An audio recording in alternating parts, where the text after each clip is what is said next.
영상으로 함께 예배하시는 모든 성도님들과 가정 가운데 하나님 평강이 함께 하시길 축복합니다. 함께 말씀 보도록 하겠습니다. 열왕기상 19장 17절 말씀입니다. 열왕기상 19장 17절 말씀 함께 읽겠습니다. 하사엘의 칼을 피하는 자를 예후가 죽일 것이요 예후의 칼을 피하는 자를 엘리사가 죽이리라. 아멘. 여전히 약속으로 주신 땅에 살아가고 있습니다. 열매 맺게 하시는 은혜를 통하여 삶을 보존하는, 생명을 보존하는 그런 자리에서 살아가고 있습니다. 아브라함의 후손으로 여호와 하나님을 자신의 하나님으로 알고 그를 섬기며 그에게 제사하고, 그리고 스스로를 그 하나님의 특별한 소유로, 자신들을 그 하나님의 특별한 소유로 아는 정체성을 가지고 살아가고 있습니다.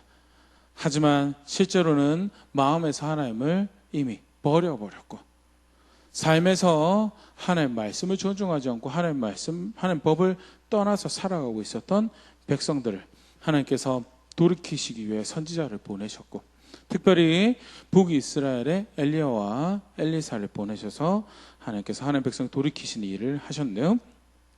열왕기상 18장 37절 여호와여 내게 응답하옵소서, 내게 응답하옵소서. 이 백성에게 주 여호와는 하나님이신 것과 주는 그들의 마음을 되돌이키심을 알게 하옵소서 하매, 갈멜산에서 바알이냐 여호와냐 누가 이 백성의 참 신이냐라는 것을 결정하자라는 사건에서 엘리야 선지자가 하는 기도에서 우리가 하나님이 이 선지자를 보내셔서 하신 일이 무엇인가에 대해서, 선지자를 통해서 보시기 원하셨던, 맺기 원하셨던 의미가 무엇인지를 우리가 확인할 수 있는데, 그것은 여호와가 그들의 하나님인 것을 이 백성이 알게 하는 것이 첫 번째고, 두 번째는 그것을 통해서 백성이 돌아올 수 있도록, 하나님께로 돌아올 수 있도록 하는 것이 선지자를 통해서 사역하시는 목적과 뜻이었는데요. 바톤을 이어받았던 엘리사도 마찬가지죠.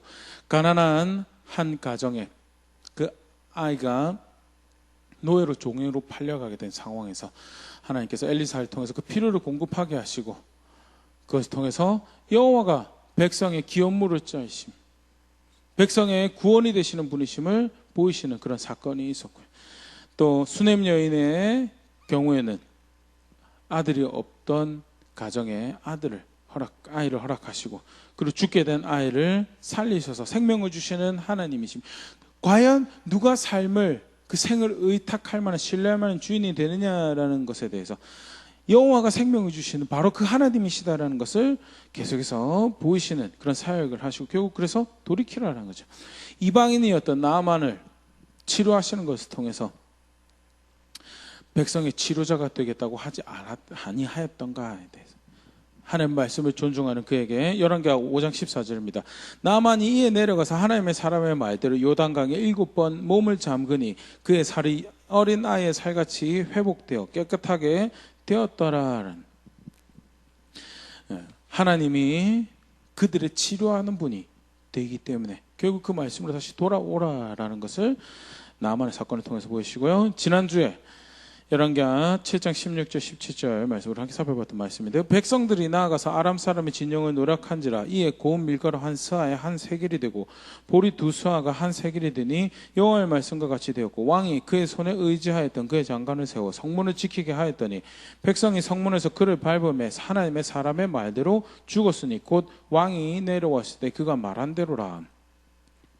말씀하신 대로 구원하시고 말씀하신 대로 살게 하시는 하나님이시더라라는 것을 보이시며, 결국 그 하나님을 너의 하나님으로 알고 그를 섬기는 자리에 돌아오라라는 것을 초청하시는데요. 그런데 오늘 읽었던 본문은 엘리야에서 엘리사로 바톤이 넘어가는 그 와중에 하나님께서 엘리야에게 하셨던 말씀이죠. 그렇게 돌이킬 기회를 주고 놀라운 은혜 가운데 다시금 그 여호와를 찾으라라는 시기에 그 하나님께로 돌아오는 것을 거절한 무리들에게, 여전히 악을 행하고 하나님을 대적하는 죄를 지은 자들에게 내가 갚을 것이다, 내가 하사엘을 칼로 삼아서 갚을 것이고 예후를 칼로 삼아서 갚을 것이고, 그 칼을 피하는 자를 엘리사로, 선지자의 말로 갚을 것이다, 정죄할 것이다 라는 것을 하시는 말씀인데요. 이제 열왕기하 8장에서 10장에 걸쳐서 그 이야기가 이제 기록이 되어 있죠. 간단하게 한번 살펴보면요. 먼저 하사엘을 이제 세우시는 장면에 등장을 합니다. 하사엘은 아람 왕 벤 하닷의 신뢰받는 장수 중에 한 명이었고요. 벤 하닷 2세가 병에 걸려 아프게 되었을 때 내가 이 병을 회복하고 일어날 것인지 아니면 죽을 것인지 엘리사에게 좀 물어보자라고 해서 하사엘을 보내서 물어봅니다. 엘리사가 왕이 그 병에서 회복될 것에 대해서 이야기하지만 그럼에도 불구하고 왕은 그 다음 죽게 될 것에 대해서 이야기를 하는데요. 그러면서 열왕기하 8장 11절에서 13절 이런 말씀이 기록되어 있는데요. 하나님의 사람이 그가 부끄러워하기까지 그의 얼굴을 쏘아받아가 우니, 여기서 하나님의 사람은 엘리사고 그는 하사엘이죠. 하사엘이 부끄러워까지 그의 얼굴을 쏘아받아고 우는데 왜 그렇게 했는데 12절에 하사엘이 이르되 내 주여 어찌하여 우시나이까 하는지라 대답하되 네가 이스라엘 자손에게 행할 모든 악을 내가 알미라. 네가 그들의 성에 불을 지르며 장정을 칼로 죽이며 어린아이를 매치며 아이벤 부녀를 가리려 하니 하사엘이 이르되 당신의 개 같은 종이 무엇이기에 이런 일을 행하오리까 하더라. 엘리사가 대답하되 여호와께서 네가 아람 왕이 될 것은 내게 알게 하셨느니라 하더라. 하사엘이 좀 전에 읽은 것처럼 어떻게 나를 쏘아보시고 그렇게 우십니까? 그러니까 엘리사가 이제 하나님이 알게 하신 것들로 인해서 네가 우리 백성을 대적할 때인데 그것으로 인해서 고통받은 백성들 때문에 내가 마음이 아파서 그렇게 한다라고 이야기할 때 하사엘이 나는 아무것도 아닌데 어떻게 내가 그런 일을 할 수 있겠습니까? 라고 하니까 엘리사가 네가 왕이 될 것이다 라는 이야기를 해주게 되고요. 하사엘이 베나닷 2세에게 돌아가서 이제 왕이 병이 나을 것이고 일어날 것입니다. 한 대씩 죽을 것입니다. 라고 보고를 하게 되고요. 이튿날에 자기 손으로 그 왕을 죽이고 왕이 되죠. 그리고 나서 실제로 하사엘을 하나님께서 심판의 도구로 사용하시는데요. 대표적인 기록이 열왕기하 10장 32절 33절입니다. 이때 여호와께서 이스라엘에서 땅을 잘라내기 시작하심에 하사엘이 이스라엘의 모든 영토에서 공격하되 요단 동쪽 길르앗 온 땅 곧 갓 사람과 루벤 사람과 므낫세 사람의 땅 아르논 골짜기에 있는 아로엘에서부터 길르앗과 바산까지 하였더라. 그러면서 요단 동편 땅 이스라엘 영토를 빼앗기게 되는데 그 일은 누가 하느냐? 하사엘을 할 것에 대해서. 하사엘은 북이스라엘에만 위협이 아니었고 남유다의 위협이 되어서 또 다른 본문에서는 예루살렘까지 진격을 하게 돼서 왕이 서둘러서 성전에 있는 기물들을 가지고 와서 예물로 바치고 하사엘을 물러나게 했다라는 그런 기록이 남아있을 만큼 심판의 도구로 사용되어지는데 사실은 이렇게 남의 나라에 왕이 기름 부음 받고 세워지는 그 일에 대해서 기록된 경우가 잘 없습니다. 그런데 왜 굳이 하사엘이 이렇게 기록되었는가? 하나님께서 악을 악이라고 하고 죄를 죄라고 하며 그것의 죄책을 돌이키지 않은 죄의 책임을 물으실 거에 대해서 말씀하셨고 그 심판의 도구로 이를 사용할 것이라고 하셨기 때문에 실제로 하나님이 말씀하신 그 일을 행하심에 대해서 이제 소개를 하고 있는 대목이죠. 그래서 하사엘이 이렇게 기록이 되어 있으면서 하나님께서 말씀하신 대로 그렇게 복수하시고 정의를 구현하시고 심판하시더라라는 것을 보여주고 있죠. 그 다음에 예후가 또 등장을 합니다. 열왕기하 9장 6절에서 9절 7절 말씀에 예후가 일어나 집으로 들어가니 청년이 그의 머리에 기름을 부으며 그에게 이르되 이스라엘 하나님 여호와의 말씀이 내가 너에게 기름을 부어 여호와의 백성 곧 이스라엘 왕으로 삼노니 너는 너의 주 아합의 집을 치라. 내가 나의 종 곧 선지자들의 피와 여호와의 종들의 피를 이세벨에게 갚아주리라. 하나님께서 엘리사에게 말씀해 주시고 엘리사가 자기가 데리기던 청년 하나를 시켜서 네가 가서 이렇게 해서 예후에게 기름을 부으라라고 사람을 보내고 그 청년이 예후에게 가서 기름을 붓고 하는 이야기가 아합의 집에 심판의 도구로 너를 사용할 것이다. 내가 너를 왕으로 삼고 심판의 도구로 너를 사용할 것이다 라고 말씀하시는 대목이고요.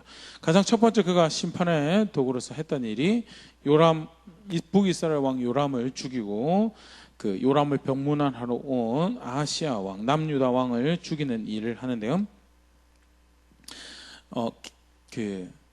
아까 그 하사엘하고 전쟁 가운데 부상을 입고 이제 쉽게 말해서 요양을 하고 있는 그 요람 왕을 찾아와서 예후가 화살로 꿰뚫어서 죽이죠. 그리고 나서 하는 이야기가 열왕기하 9장 25절인데요. 예후가 그의 장관 빅갈에게 이르되 그 시체를 가져다가 이스라엘 사람 나봇의 밭에 던지라. 네가 기억하려니와 이전에 너와 내가 함께 타고 그의 아버지 아합을 쫓았을 때 여호와께서 이같이 그의 일을 예언하셨느니라. 여호와께서 말씀하시기를 내가 어제 나봇의 피와 그의 아들들의 피를 분명히 보았노라. 여호와께서 또 말씀하시기를 이 토지에서 내게 갚으리라 하셨으니 그런즉 여호와의 말씀대로 그의 시체를 가져다 이 밭에 던질지니라 하는지라. 유다 왕 아하시야가 이를 보고 정원의 정작길로 도망하니 예후가 그를 쫓아가며 이르되 그도 병거 가운데서 죽이라 하며 이블람 가까운 구르비탈에서 치니 그가 무기토까지 도망하여 거기서 죽은지라. 그의 신복들이 그를 병거에 싣고 예루살렘에 이르러 다윗성에서 그들의 조상들과 함께 그의 묘실에서 장사하니라. 요람은 아합의 아들이었죠. 그래서 요람은 그렇게 죽고 그 요람의 조카, 그러니까 그 요람의 누이가 아달랴였고요. 아달랴가 남유다로 시집가서 낳은 아들이 아하시야였고요. 그렇게 그 아합의 외손자가 되는 유다 왕도 예후의 손에 죽고요. 그리고 이세벨을 아합의 아내죠. 이세벨을 죽이러 가는데요. 예후가 이세벨에게 이르렀을 때 성경에서 묘사하는 그림이 있어요. 이 이세벨이 본인을 단장하고 그리고 예후에게 시므리를 언급을 합니다. 시므리는 그 앞에 역사에서 그 아합 왕조를 연 오므리 앞에 스스로를 왕으로 이제 선언했던 사람이죠. 그 앞에 왕을 엘라 왕을 죽이고 자신을 왕으로 이제 선언을 했는데 이제 다른 사람들이 오므리 편을 들어서 7일 만에 자살한 그 왕으로 기억이 남아 있는데요. 선때 권력을 제거하고 본인이 왕이 되었지만 그것을 유지할 만한 세력이나 지지 기반이 없어서 실패한 반역으로 기록이 남아 있는데 이세벨이 예후 앞에서 그 이름을 들먹인 것은 일종의 예후랑 딜을 하는 거죠. 그래서 야 네가 나를 죽이면 왕을 잘 할 것 같느냐, 너 실패한 반역이 될 거니 차라리 나랑 손잡자라는 이야기를 하는 거고요.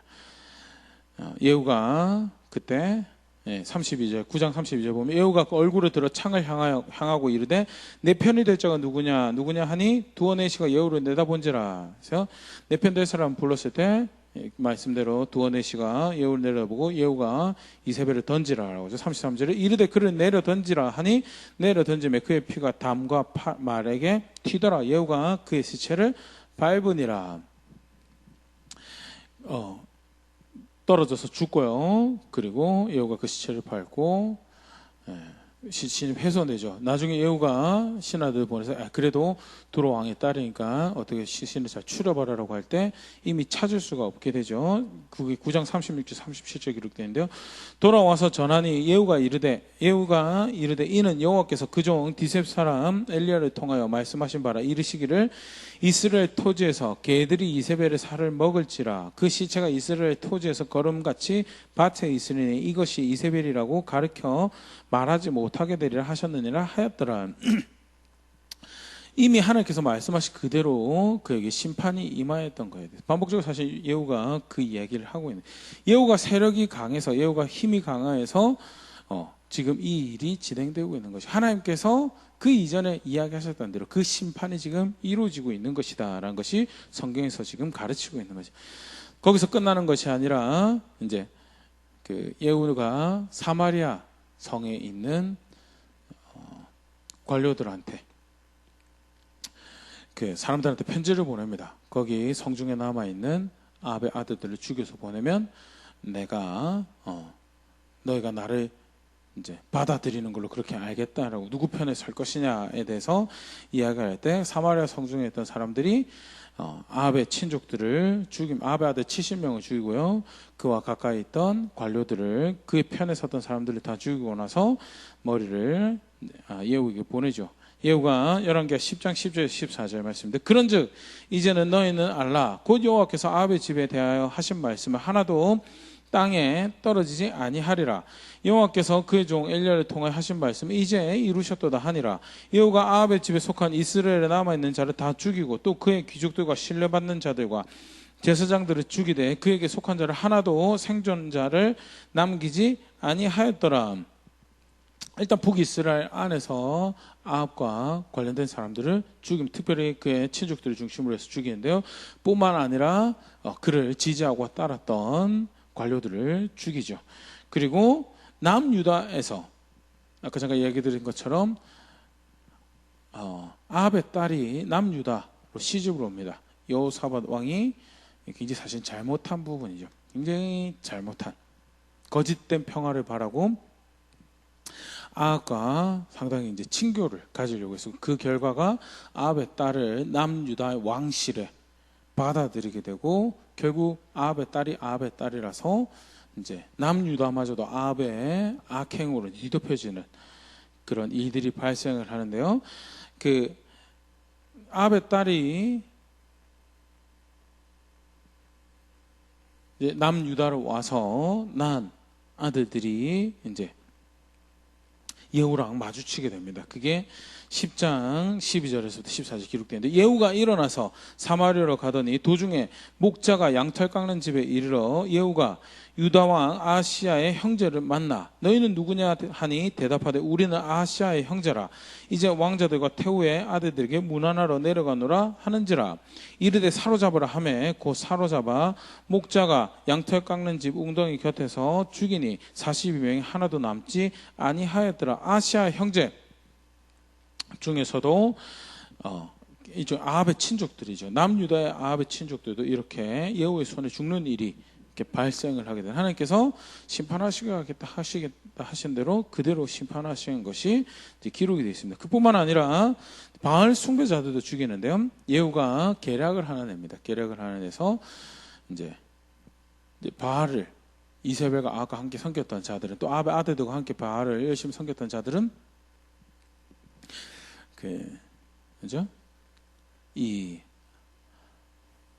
새로 권력을 잡은 예후가 어떤 반응을 보일까에 대해서 이제 두려워서 주시하고 있었겠죠. 그런데 예후가 깨어낸 것이 바알 숭배자, 우리가 바알을 함께 거대하게 제사하자라고 해서 바알 숭배자들을 끌어냅니다. 어떻게 될지 몰랐는데 함께 바알을 예배할 수 있는, 바알을 제사할 수 있는 그런 권력자가 등장을 하였기 때문에 함께 모이죠. 그런데 예후가 사람들을 세워서 이제 모였던 사람들을 다 죽이게 되고요. 북이스라엘에서 바알 제사하는 것에 끝을 내는 그런 일이 벌어진데 열왕기하 10장 19절 그러므로 내가 이제 큰 제사를 바알에게 드리고자 하노니 바알의 모든 선지자의 모든 섬기는 자들과 모든 제사장들은 한 사람도 빠뜨리지 말고 불러 내게로 나오게 하라. 모든 오지 아니하는 자는 살려두지 아니하리라 하니 이는 예후가 바알 섬기는 자를 멸하려 하여 계책을 씀이라. 그래서 바알 숭배자들도 이렇게 북이스라엘에서 죽이는 그런 일을 하게 되는데요.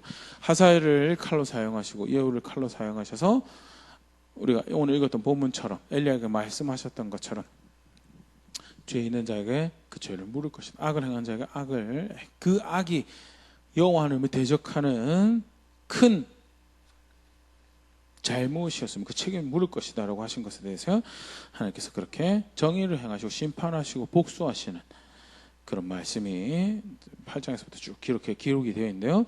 중요한 하나님의 성품, 또 하나님의 모습 중에 하나를 가르치는 내용이죠. 성경에서 소개하고 있는 복수하시는 하나님, 보복하시는 하나님에 대한 말씀인데요.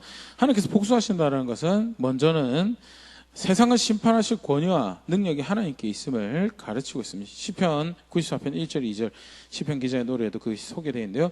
여호와여 복수하시는 하나님이여 복수하시는 하나님이여 빛을 비추어 주소서. 세계를 심판하시는 주여 일어나사 교만한 자들에게 마땅한 벌을 주소서. 이제 권위가 없으면 아무리 내가 갚아줄 거다 하더라도 권위가 없으면 또는 능력이 없으면 그것이 실행이 되지 않는데 실제로 내가 하사야를 칼로 갚을 것이고 예후의 칼로 갚을 것이고 엘리야로 그들을 죽일 것이다라고 엘리사로 그들을 죽일 것이라고 말씀하셨을 때 그것이 실제로 그렇게 이루어지는 것은 결국 옳고 그름을 판단하는 최종적 권위가 누구에게 있느냐? 그리고 그 능력이 누구에게 있느냐라는 것을 분명히 보여주는 거고, 여호와 하나님이 바로 그 권위시며 여호와 하나님이 바로 그 능력의 하나님이시다라는 것을 분명히 소개하고 가르치고 있는 것이 하나님 복수하시는 하나님이시다, 갚으시는 하나님이시다라는 거예요. 하나님은 단순히 그 권위와 능력을 가지실 뿐만 아니라 그것을 열정적으로 이루시죠. 그것을 성경에서 질투하신다라고 소개를 하고 있는데요, 표현을 하고 있는데요. 출애굽기 20장 5절 6절, 그것들에게 절하지 말며 그것들을 섬기지 말라. 나의 하나님 여호와는 질투하는 하나님이즉 나를 미워하는 자의 죄를 갚되 아버지로부터 아들에게로 3, 4대까지 이르게 하거니와 나를 사랑하고 내 계명을 지키는 자에게는 1000대까지 은혜를 베푸느니라. 명령하신 대로, 말씀하신 대로 그것을 따라서 하나님을 존중하는 사람은 하나님께서 존중하실 텐데, 반대로 그렇게 하지 않고 하나님을 대적하고 하나님의 권위에 도적하는 악인들의, 죄인들에 대해서 하나님께서 갚으실 것인데, 그것을 소개하시면서 뭐라고 해요? 나는 질투한다. 나는 마땅히 되어져야 될 일이 되어져야 되는 것을, 열정을 가지고 그것을 행하고 그것을 대적하는 이들을 그냥 간과하지 않을 것이다 라고 말씀하실 때 질투하시는 하나님이시다라고 스스로 소개하시면서 가르치시는데요, 세상을 심판하시는 권위와 능력이 있으실 뿐만 아니라 하나님이 제정하신 정의를, 하나님이 제정하신 거룩함을, 하나님이 제정하신 공평함을, 그대로 있어야 될 것들에 있어서 그것을 지켜가시는 열정을 가지시고 그렇게 적극적으로 능동적으로 그것을 실천하시는 분이, 그게 하나님 질투하신다라는 거죠. 만드신 그대로 있어야 되는 것이고 하나님께서 규정하신 질서도 그대로 존재해야 되는 것에 대해서 하나님께서 열정을 가지시고 그 일을 행하시고, 그래서 악을 악으로 갚으시고, 반대로 이게 사실 이제 복수하시는 하나님의 동전의 양면이죠. 하나님이 복수하실 때 그 앞에 죄인이라고, 죄 있다라고, 악인이라고 정죄가 되지만 그것은 보복으로 열매를 맺게 될 것이지만, 반대로 그 보복하시는 시기에, 보복하시는 때 하나님 앞에서 의롭다, 하나님 앞에서 그 은혜를 입기에 합당하다라고 여겨지는 자들에게는 그것이 구원이 되고 그것이 소망이 되는 것이 이제 복수하신다라는 그 내용의 이제 동전의 양면과 같은 거죠.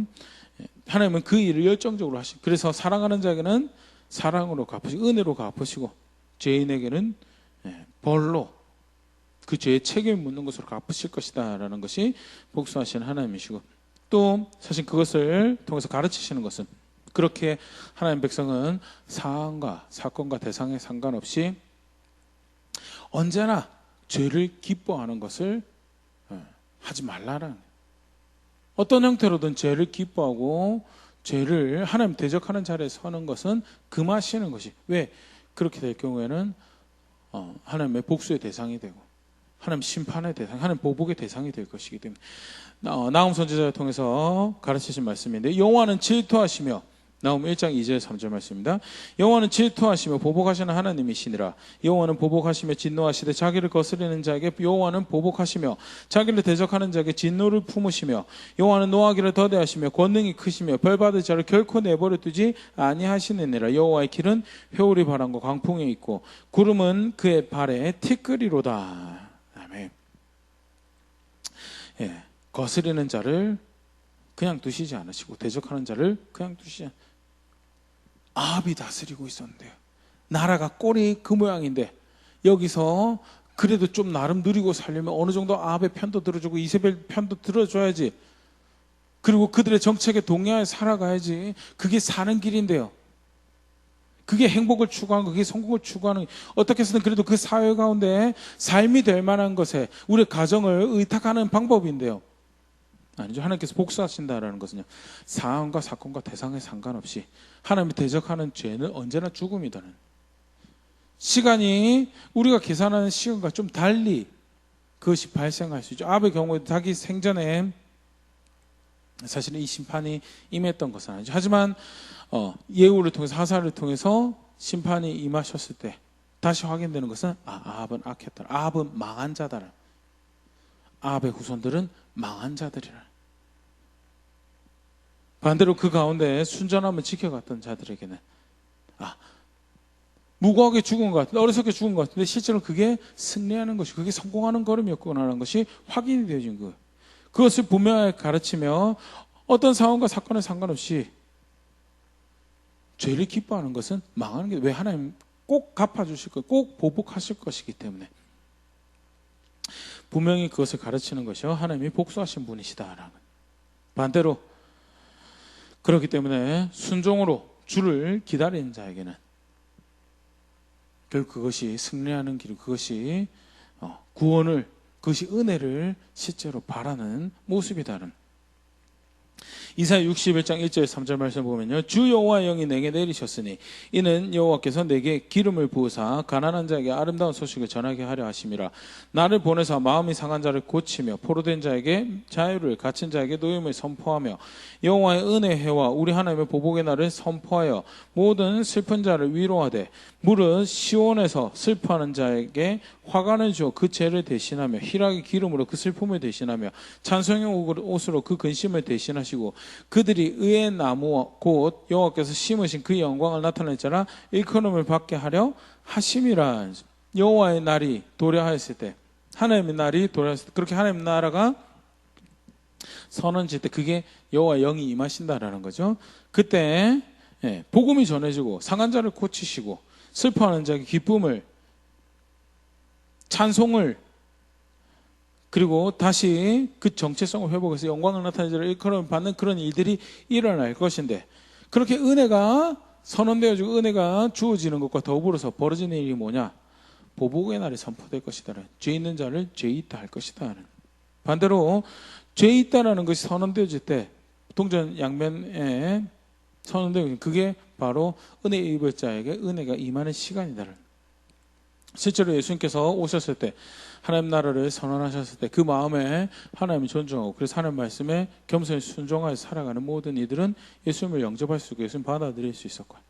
그래서 그날 그들에게는 구원이 임하는 그런 시간이었는데, 하나님 나라를 옮겨지는 그런 시간이었는데, 반대로 하나님 섬기는 것 같지만, 하나님 사랑하는 것 같지만 실상은 그들 마음 가운데 하나님을 존중하는 것이고 하나님 사랑하는 것이었고, 여전히 자신들의 욕심으로 가득한, 껍데기는 근사한 옷을 입고 기도하는 옷을 입고 예배하는 옷을 입었어도 실제로 그들 마음에서는 하나님 존중하는 것이 없었던, 그래서 하나님 말씀을 존중하지 않았던 사람들은 예수님을 통해서 선언되어지는 하나님 나라의 복음을 받아들일 수가 없었고 예수님을 영접할 수가 없었고, 결국 그날 그들에게 은혜가 선언되어지는 그날은 그들에게 심판이 선언되어지는, 너희는 울타리 밖에 있는 사람들이고 그 은총 가운데 나라 밖에 있는 사람들이라는 것이 선언되어지는 시간이죠. 순종, 그렇게 복수하시는 하나님이시다는 건 동시에 그의 은혜에 있기 합당한 자들에게는, 그 앞에 은총을 입을 자들에게는 구원이 되시는 하나님이신 것에 대해서 보여주시는, 가르치시는 분명한 말씀. 아까 잠깐 얘기 드렸던 것처럼요, 나봇 시대를, 세상사를 잘 못 알아봤죠. 아합의 비위를 맞추고 이세벨의 비위를 맞춰야지 성공하며 행복하며 살아갈 수 있는 시대였죠. 그런데 무엇을 존중했죠? 하나님께서 그거 기뻐하시지 않을 건데요. 열왕기상 21장 3절입니다. 나봇이 아합에게 말하되 내 조상의 유산을 왕에게 주기를 여호와께서 금하실지로다 하니, 지파에게 준 땅은, 가족들에게 준 땅은 하나님께서 근거 놓으신 땅이고, 그래서 어떻게 해서든 그 땅에서 성실하게 하나님 원하시는 열매를 맺어가는 거예요. 하나님 백성이 살아가. 그래서 내가 왕을 무시하는 것도 아니고 왕의 청이 싫은 것도 아니고, 하지만 하나님께서 금하시는 거기 때문에 내가 할 수 없습니다라는 것이 나봇의 고백이었죠. 결국 나봇은 이 고백이 스스로 죽게 만드는 고백이었죠. 동시대 북이스라엘 사람들 눈에 비춰볼 때는 어리석은, 쉽게 말해서 세상 사는 유도리가 없죠. 지혜가 없는, 적당히 맞춰주고 살았으면 오히려 아합의 이름으로 더 살만한 곳으로, 그 포도원보다도 더 괜찮은 지역으로 옮겨갈 수도 있는 기회를 스스로 만들 수 있었는데, 그것을 어리석게 걷어차버렸고 스스로 죽게 만들고, 자기뿐만 아니라 앞에 살펴봤던 기록들을 볼 때 나봇의 가족이 몽땅 다 어려움을 겪는 그런 선택을 하였던 것이 나봇 선택이었는데요. 결국 하나님은 나봇이 성공하는 사람이고 아합이 망하는 사람이었다. 아합이 포도는 가졌는데요. 나봇은 포도원을 잃어버리고 자기 생명을 잃어버렸는데요. 그래도 아합은 그래서 나에게 정죄당하고 심판당하고 죽을 자로 여겨지는 것이 아합이었고, 포도원을 잃어버렸지만 하나님을 존중하는 선택을 만든 나봇은 하나님 앞에서 바르다, 의롭다 여겨지는 그런 선택을, 그런 사람이 된 것을. 미가야 같은 경우도 마찬가지. 열왕기상 22장 27절 말하기를 왕의 말씀이 이놈을 옥에 가두고 내가 평안히 돌아올 때까지 고생의 떡과 고생의 물을 먹으리라 하였다 하라는, 왕의 비위를 맞춰주는 선지자들이 많았죠. 그런데 선지자로 세우신 하나님 계신데 내가 어찌 내 양심을 속이고 왕의 비위를 맞춰 왕을 섬기는 선지자가 되겠습니까? 하나님께서 내게 주신 말씀 하겠습니다라고 할 때 그 결과는 고생의 물을 먹고 고생의 떡을 마시는, 멸시당하고 조롱당하고 왕과 불편한 가운데 왕을 가까이 하면서 충분히 왕의 식탁에서부터 떨어지는 것들을 누릴 수 있는 기회를 가질 수 있음에도 그것을 박차는 그런 선택을 하였던 거예요. 동시대 선지자들 볼 때에도, 동료 선지자들 볼 때도, 동시 사람들 볼 때에도 어리석다, 적당히 좀 비위 맞춰주면 적당히 좀 편한 삶을 살 텐데 하는 우려와 걱정을 들을 만한 선택이었죠. 하지만 하나님은요, 미가야가 성공한 사람이고 아합이 망할 사람이다. 아합이 실패한 사람이고 미가야가 정녕 생명을 선택한 사람이다라고 평가하시는 게, 그게 하나님 앞에서 복수하시는 하나님 계시기에, 죄를 죄라고 하고 악을 악이라고 하는 사람 하나님 계시기에 만들어지는 결과임에 대해서 분명히 소개를 하고 있죠. 실상 사실은 누구보다도 그것들을 잘 알고 실제로 삶에서 그걸 옮겨갔던 사람 중에 하나가 다윗이죠. 사무엘상 24장 12절 13절 말씀입니다. 여호와께서는 나와 왕 사이를 판단하사 여호와께서 나를 위하여 왕에게 보복하시려니와 내 손으로는 왕을 해하지 않겠나이다. 옛 속담에 말하기를 악은 악인에게서 난다 하였으니 내 손이 왕을 해하지 아니하리이다. 다윗은요, 누구보다도 하나님께서 판단하시는 분이시고 그가 보복하시는 분이심을 알고 계셔서, 그래서 대의가 자기 손에 있었음에도 불구하고 가해자가 사울이죠. 사울이 먼저 가해를 해를 입혔기 때문에 정당방위로 사울에게 창을 던질 권리가, 사울에게 칼을 휘두를 권리가 다윗에게 있을 거라고 생각되어진 게 그게 인간의 계산이죠. 그럼에도 불구하고 하나님 앞에서 나는 나의 하나님을 보복하시는 하나님이라고 아는데, 혹시 나의 선택이, 나의 행동이 그 하나님 앞에 악하다라고 여겨지면 그게 망하는 것이기 때문에, 그게 13절의 고백, 옛 속담에 말하기를 악은 악인에게서 난다 하였으니 내 손이 왕을 해하지 아니하리이다라고, 악을 행하는 자가 악인이다라는 이게 다윗이 인용한 속담 내용이죠. 내가 아무리 나에게 대의가 있다라도 나의 행동이 여호와의 기름 부은 자를 죽이는, 해하는, 그래 상하게 하는 그런 선택을 하게 됐다고 했을 때, 과연 내가 하나님 앞에서 악인이 아니라고 이야기할 수 있을까? 나는 그거 자신할 수 없다. 그래서 나는 그런 악을 행하기보다는 하나님 손에 보복을 맡기고 왕을 대적하지 않을 것입니다라는 게 다윗의 선택이었고요.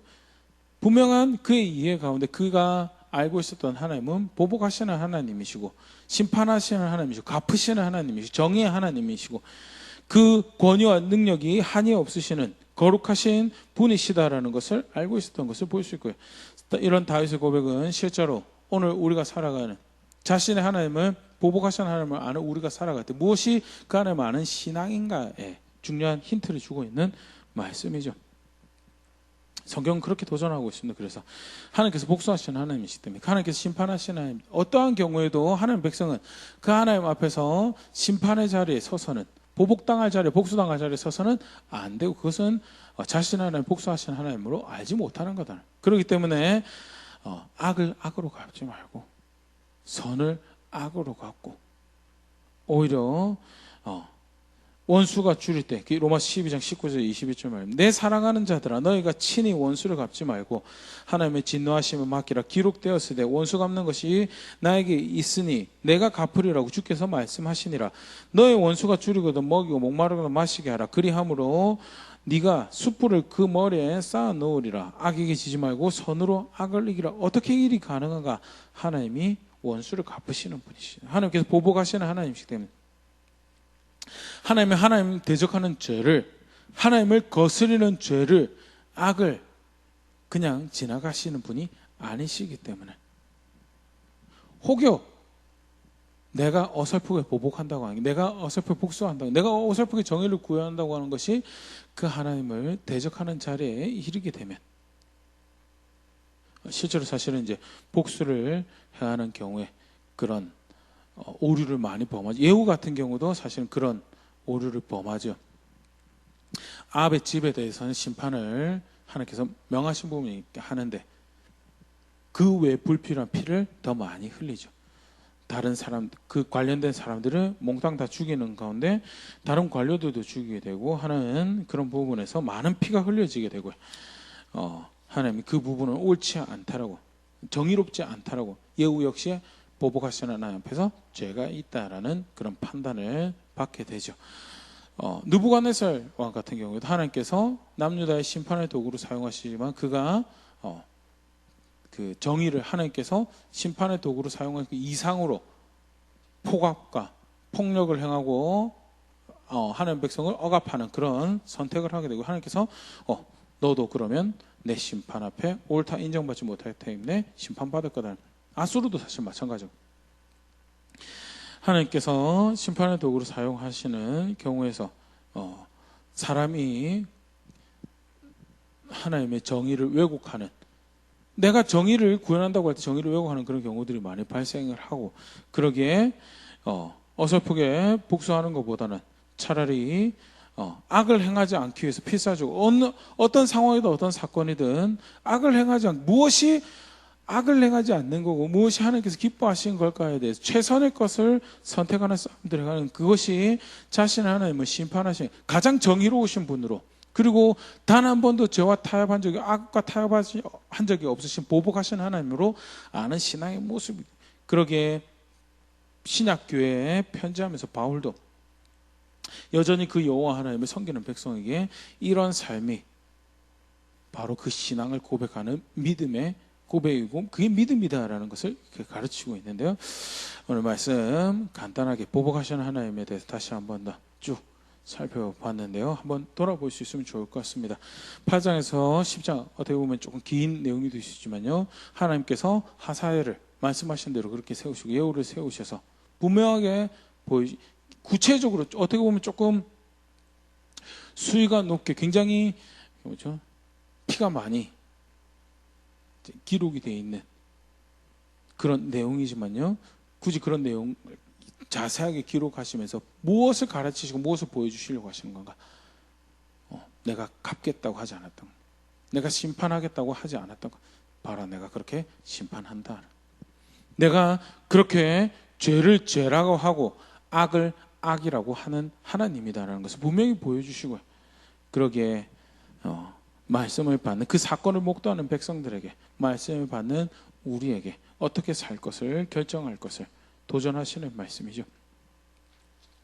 여전히 우리가 살아갈 때 복수하시는 하나님이 없는 것처럼, 또는 다른 심판에 성공과 실패를 많이 이렇게 맡겨버린 경우들이 있습니다. 세상의 관점에, 또는 내 이웃의 관점에, 내 부모님의 눈앞에 나쁘다고 생각하지 않습니다. 하지만 그것이 하나님의 기준과 다르다 하면 그 문제가 되겠죠. 결국 나의 성공과 나의 실패를 결정할 이는, 그래서 내가 악을 행하였을 때 타협함 없이 너는 악하였고 잘못하였고 실패하였다라고 이야기하실 분이 하나님이, 결국 기준도 하나님 기준으로 내가 심판을 받을 것이고, 그래서 하나님 앞에서 내가 바른 선택을 하였는가가 내 삶의 가장 중요한 이슈다라는 것, 오늘 말씀 가지고 다시 한 번 더 분명히 할 수 있으면 좋을 거고요. 나아가서 하나님은, 우리는 더디 오는 것 같은데 하나님은 열정을 가지고 그 일을 하시는 분이죠. 그게 질투한다라는 표현을 성경에 표현되어 있는 부분이죠. 열정을 가지고 능동적으로 적극적으로 그 일을 경영하고 계신 분이 있으면 단 한 번도 그의 심판에 대해서, 그의 보복에 대해서, 그의 복수에 대해서 의심할 필요가 없다라는 것. 중요한 것은 내가 바른 선택을 하고 있는 거예요. 내가 상황이 이런데요. 사건이 이런데요. 내가 저 사람에게도 내가 그렇게 해야 되겠습니까?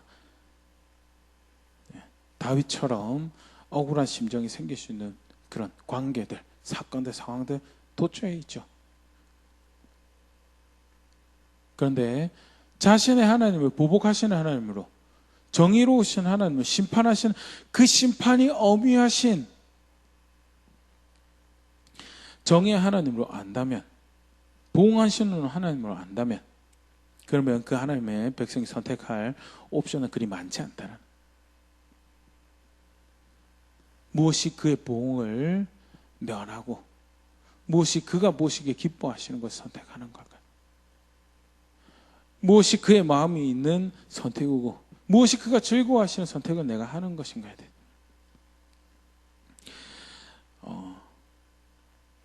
직장의 관계에서도 그렇고 가정 안에서 관계에서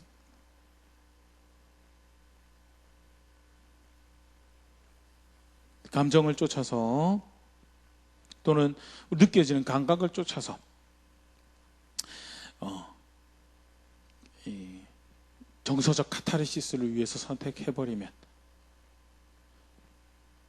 당장 속은 시원하고 마음은 편할 수 있어요. 그게 복수건 또는 무관심이건, 그런데 지켜야 할 자리를 지키지 않는다면, 그래서 정작 내 선택이 불의하여서 보복하시는 하나님의 칼끝이, 보응하시는 심판하시는 하나님의 화살 끝이 나를 겨누게 되는 선택을 한다면, 그것은 이미 화살이 도달하지 않아도 칼끝이 나의 삶을 파괴하지 않더라도 망한 것을 선택한 것, 실패한 것을 선택하는 거다라는 것이 오늘 말씀에서 분명히 가르치고 있는 부분이고요. 무엇이 나의 관계에서, 나의 사건에서 악에게 지지 않는 것인지에 대해서 배워가며 실제로 성실하게 그것을 선택하며 나는 나의 하나님을 보응하시는 하나님으로, 심판하시는 하나님, 복수하시는 하나님으로 알고 있습니다. 그래서 그의 손에 나의 모든 것을 맡겨드립니다 라는 고백들을 해갈 수 있는 그런 제가 될 수 있으면 좋을 것 같고요. 그렇게 함께 빚어져가는 우리 될 수 있으면 좋을 것 같습니다.